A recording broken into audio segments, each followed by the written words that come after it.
Hey guys, welcome back to World Mechanics. In today's video guys, we'll be working here on a BMW guys, 3 Series generation 2005-2013, and we'll show you how to remove and replace the Valvetronic motor. This one right here. Now, stay with us guys, that's what we'll be doing today. In the meantime, we have more than 200 videos on this car, so please guys subscribe to the channel for more videos. If you need help with anything, drop a comment below the video and we'll try our best to make a video for your problem. So, let's go ahead and start on this one now. This one is a 325 Xi, but that will cover many engines, the N52 and N53 I believe. So let's go ahead, start on it and show you how to remove and replace that Valvetronic motor. Now, for the Valvetronic motor, okay, it's located on top of the valve cover. You do not have to remove that plastic piece here, okay, whatever they call it, because all you have to do is remove the engine cover, but sometimes you will damage the engine cover and you cannot pull it out without removing that piece. So we will include that in the video guys. It's up to you whether you want to remove it or not. Just watch and make sure that it's something you consider doing. It's doable without removing it again, so it's up to you. Let's start on it now. So all the tools and parts that we use will be listed in the description of the video below. We need 8mm socket and we'll need to go ahead and remove that bolt. This is for the cabin air filter. Okay, we're supposed to have the same bolt on this side, but one is missing on this side. We're going to install some later. We just noticed that. Okay, we have one more on this side and again one is missing. So altogether you need to have 1, 2, 3, 4 bolts. Now you can pull your cabin air filter out. Okay, that's what it looks like. And we can proceed with the next step. So now you can find this one, I'll list in the description of the video. This is a very handy tool for what we'll be doing next. Okay, we need to disconnect the wiring harness from here. So on the inside there is one clip. I'm going to show it to you in just a second once we remove it, because it's hard to, okay, it's a little bit hard to see there. So let me just get the thing in. Okay, they came loose. Now we have those clips right here. Okay, check it out. And these clips, you need to go ahead and push them down, okay, with that thing. And when you push them down, you can pull the wiring harness out of the holders there. So you have 3 of them. 1, 2, 3. Usually they don't come off so easy, but we removed them in the past, probably that's why they came out a little bit easier this time. Next, we need to go ahead, okay, and remove that cover. You have 2 clips, one on this side, one on the other one, exactly the same. After that, pull that rubber seal out and the cap will come off. The same thing on this side. Okay, pull that rubber thing out, 1 clip here, 1 over there. Okay, and we're going to pull the cap as well. We need to use the 8mm socket again, and let's go on this side now. There is 1 bolt that we need to remove. Okay, we'll need to disconnect our air quality sensor as well.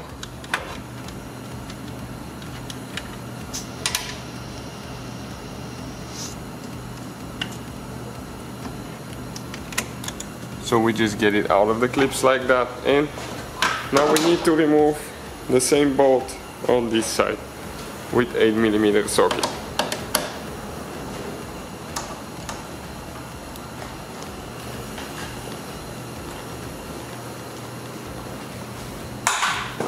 Okay, perfect.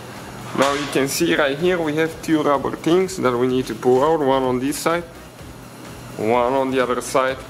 And after that you're going to pull this thing up on the front end and slide it back. And now you're going to see how much more room we're going to get to work on the engine here. Next we can grab the engine cover and pull it straight up. Okay, there is a few rubber bushings holding it in place. Okay, let's flip it on the side and I'll show you. 4 rubber bushings, 1, 2, 3, 4. and those bushings attach to the valve cover right here. You can see 2 spots and 2 over there. Okay, now this is the Valvetronic motor right here. You can see we have two bolts right there, and we have a video on the channel how to test it, guys, without removing it. Okay, and we can test it removing it as well, but without removing it, what computer we can use to test that thing. So please check it out on the channel. Now what we will recommend is to remove the 2 ignition coils next to it, this one here and this one there, so you don't damage them in the way. The procedure is super simple. Leave that thing open until you pull the cable out, and then pull the ignition coil up. Okay, just like that. Same thing on this side. Okay, check it out now, just like that. Make sure the cable is all the way out. Okay, a little bit of a tight fit there, and pull it up. Okay, those are the original ignition coils here by Bosch. Okay, I'm trying to see if that thing is going to come out, or we need to remove the Valvetronic motor. One of the two, actually, to be honest with you. Okay, second ignition coil out.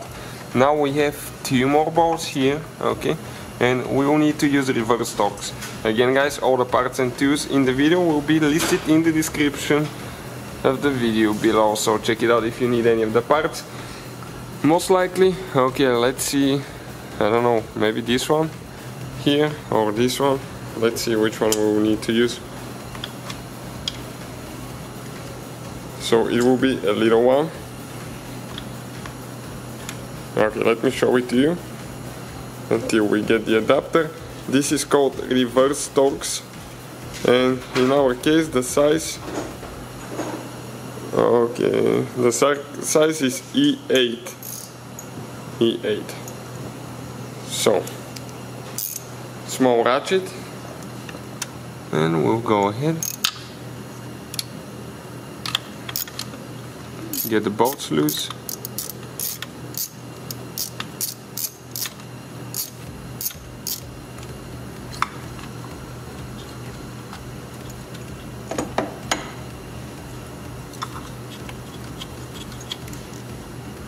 Okay, perfect.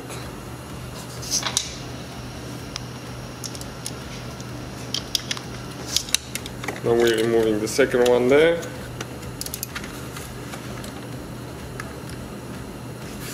Okay, it's a little bit tighter than the first one. Just be very careful not to drop the bolts inside. Maybe it will be a good thing if you put something in the ignition coil holes so you don't drop them inside. I didn't think about that one. Maybe we shouldn't have to remove them until we got the bolts loose. Now we need to disconnect that connector, and you can see here's 2 things that we need to push in, and then pull out. Okay, this is the connector now, and let's see, we have one more bolt holding on this side for the bracket here, and this bolt could be accessed on this side, actually on this side with the same reverse Torx socket.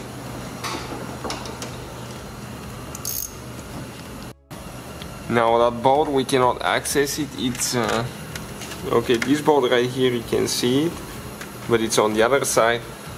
It's going this way, and we'll need to remove the wiring harness, get it loose so we can access that bolt and remove the Valvetronic motor.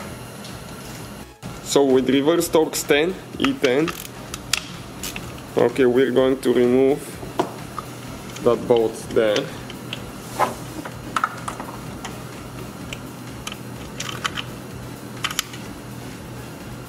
Perfect, one is out.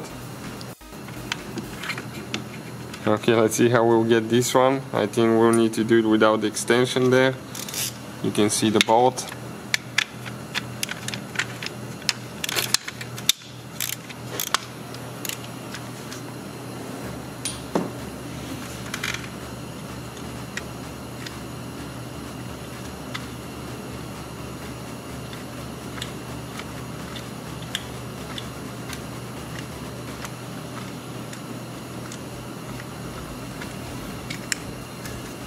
Okay, perfect. Now let's see if the wiring harness will move out of the way just a little bit. We need a little bit so we can actually access with the socket on this side.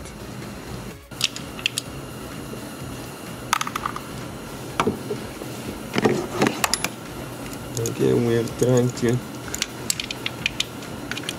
get it there now.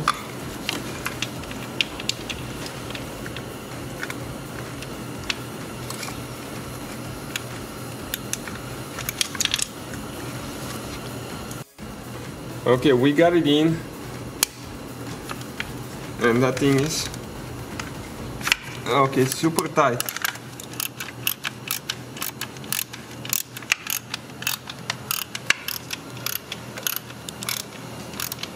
So you can see the bolt spinning. It's coming out now.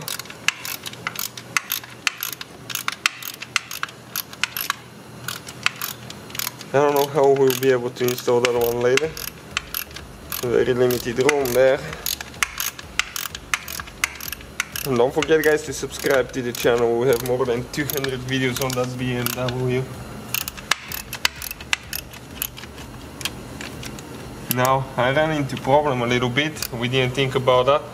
I should have removed that ignition coil as well. And this is due to the fact that I'm going to hit on the coil, okay, with the with the ratchet now. So let me disconnect the cable quick.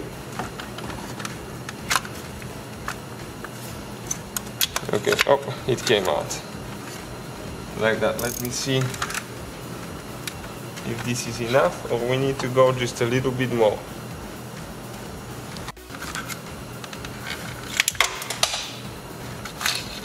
Okay, and I just dropped the bolt, so we need to find it later. And this is the Valvetronic motor out of the car, guys. Now it will be the interesting part, hunting the bolt, because I didn't hold it with my hand. So this is the motor out of there, guys. Thank you for watching. Installation is in reverse order. We took it apart. Please subscribe to the channel for more videos and see you guys next time.